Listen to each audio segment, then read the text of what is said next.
எல்லோருக்கும் வணக்கம். எல்லோரும் சமம்னு சொல்லக்கூடிய ஒரு நாள் இன்னைக்கு. எல்லோருக்கும் சமமான வாக்குரிமை நம்மளுடைய இந்திய அரசியல் சாசனம் எல்லோருக்கும் கொடுத்துருக்கு. தமிழ்நாட்டில் இது வரைக்கும் இல்லாத எழுச்சி தமிழக குடும்பங்கள் இருக்கக்கூடிய தாய்மார்கள்கிட்டையும் இளைஞர்கள்கிட்டையும் இங்கே இருக்கக்கூடிய ஒவ்வொரு மக்கள்கிட்டையும் சந்தோஷமாக காலையில் 6:30 மணிலிருந்தே வாக்குச்சாவடிக்கு வந்திருக்காங்க. இது இந்திய ஜனநாயகத்துடைய வெற்றி. மக்கள் தங்களுடைய வாக்குகளை ஒரு ஜனநாயக முறைப்படி அமைதியாக இவ்வளோ சீக்கிரம் 6:30 மணிக்கே வந்து பெரிய பெரிய லைனில் நிற்கக்கூடிய ஒரு நாள் வந்து இதுக்கு முன்னாடி எந்த தேர்தலையும் இருந்ததில்லை. இது மக்களுக்கான வெற்றியா, ஜனநாயகத்துக்கான வெற்றியாக நாங்கள் பார்க்குறோம்.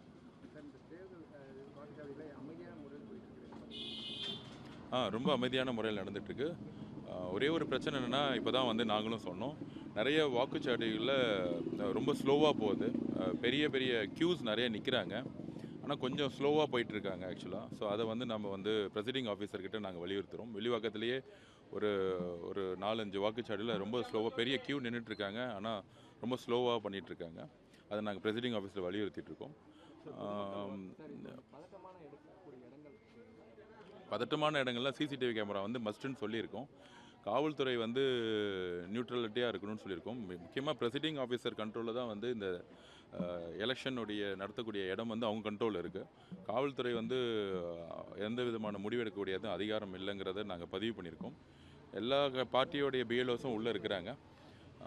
தமிழ்நாட்டில் இருக்கக்கூடிய எல்லா பூத்துலேயுமே எல்லாருமே தன்னுடைய வாக்குச்சாவடி முகவர்கள் தங்களுடைய பணியை சிறப்பாக செஞ்சிட்ருக்காங்க. சார், பொதுமக்கள் போயிட்டு வர்றதுக்கு போதுமான பேருந்துகள் இல்லை அப்படின்னு ஒரு குற்றச்சாட்டு. இல்லை, அதுதான் வந்து பெரிய சர்ப்ரைஸ். நேற்று நைட்லேருந்தே வந்து மிகப்பெரிய பிரச்சனைகள் வந்து மக்களுக்கு இருந்திருக்கு.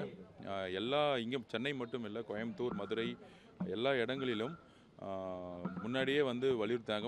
உலகம் முழுவதும் இருந்து ஃப்ளைட் டிக்கெட் புக் பண்ணியிருக்கிறாங்க. நிறைய மாவட்டங்கள்லேருந்து போயிருப்பாங்கன்னு சொல்லியிருக்காங்க. ஆனால் தலைமை தேர்தல் அதிகாரி மேடம் அர்ச்சனா பட்நாயக் மேடம் சொல்லியும் வந்து சரியான பேருந்து வசதிகள் வந்து சரியாக விடலை. தீபாவளி பொங்கலுக்கு விடுற மாதிரி விட்டுருக்கணும். ஆனால் அந்த போக்குவரத்துறையோடைய செக்ரட்டரி வந்து கவனக்குறைவு அதில் வந்து இருக்குங்கிறத நாங்கள் பதிவு பண்ணுறோம். கண்டிப்பாக ரொம்ப கடினப்பட்டு ரொம்ப சாமானியால் இருக்கவங்க இங்கேருந்து மதுரைக்கும் கன்னியாகுமரிக்கும் போகிறதுக்கு காலையில் 7 மணி வரைக்குமே கஷ்டப்பட்டுருக்காங்க. ஸோ இதை வந்து நாங்கள் தலைமை தேர்தல் அதிகாரி மேடம்கிட்ட நாங்கள் வலியுறுத்தும். எங்கள் தலைவரும் சொல்லியிருக்கிறாரு, அறிக்கை கொடுத்துருக்காரு. கண்டிப்பாக எதிர்காலத்தில் இந்த மாதிரி சுச்சுவேஷன் வரக்கூடாது. ஆனால் இதையெல்லாம் மீறி நிறைய பேர் பைக்லேயும் கார்லேயும் டாக்ஸிலையும் என்னென்னலாம் கிடைக்குதோ அதிலெல்லாம் வந்து பயணிச்சிருக்காங்க. அந்த மக்களுக்கு வந்து நாங்கள் வந்து தலைவணங்குகிறோம்.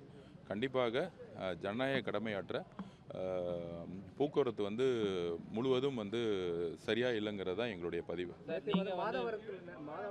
பேருந்து நிலையத்தில் பொதுமக்களை சாலை மறியலில் ஈடுபட்டிருக்காங்க. போக்குவரத்து அதிகாரி சரியாக முறையான பதில் குற்றச்சாட்டு இருக்கு.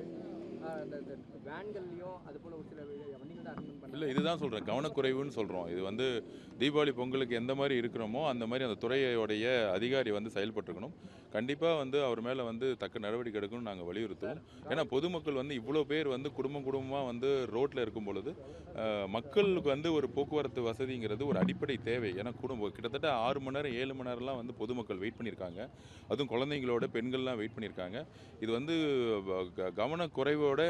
கவனக்குறைவுன்னு சொல்கிறதா இல்லை வந்து பழைய அதிகாரிகளுடைய ஏதாவது திட்டமான எங்களுக்கு தெரியல. கண்டிப்பாக துறை ரீதியான விசாரணையை மேற்கொள்ளணும்னு தலைமை தேர்தல் அதிகாரி அர்ச்சனா பட்நாயக் மேடம் நான் கண்டிப்பாக வலியுறுத்துவோம்.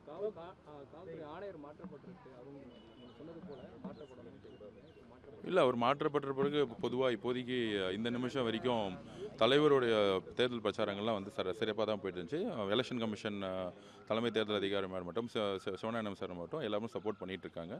ஸோ தேர்தல் இன்னைக்கு வந்து ரொம்ப அமைதியான முறையில் ஜனநாயகபூர்வமாக நடக்கணுங்கிறது மட்டும்தான் எங்களுடைய வேண்டுகோள்.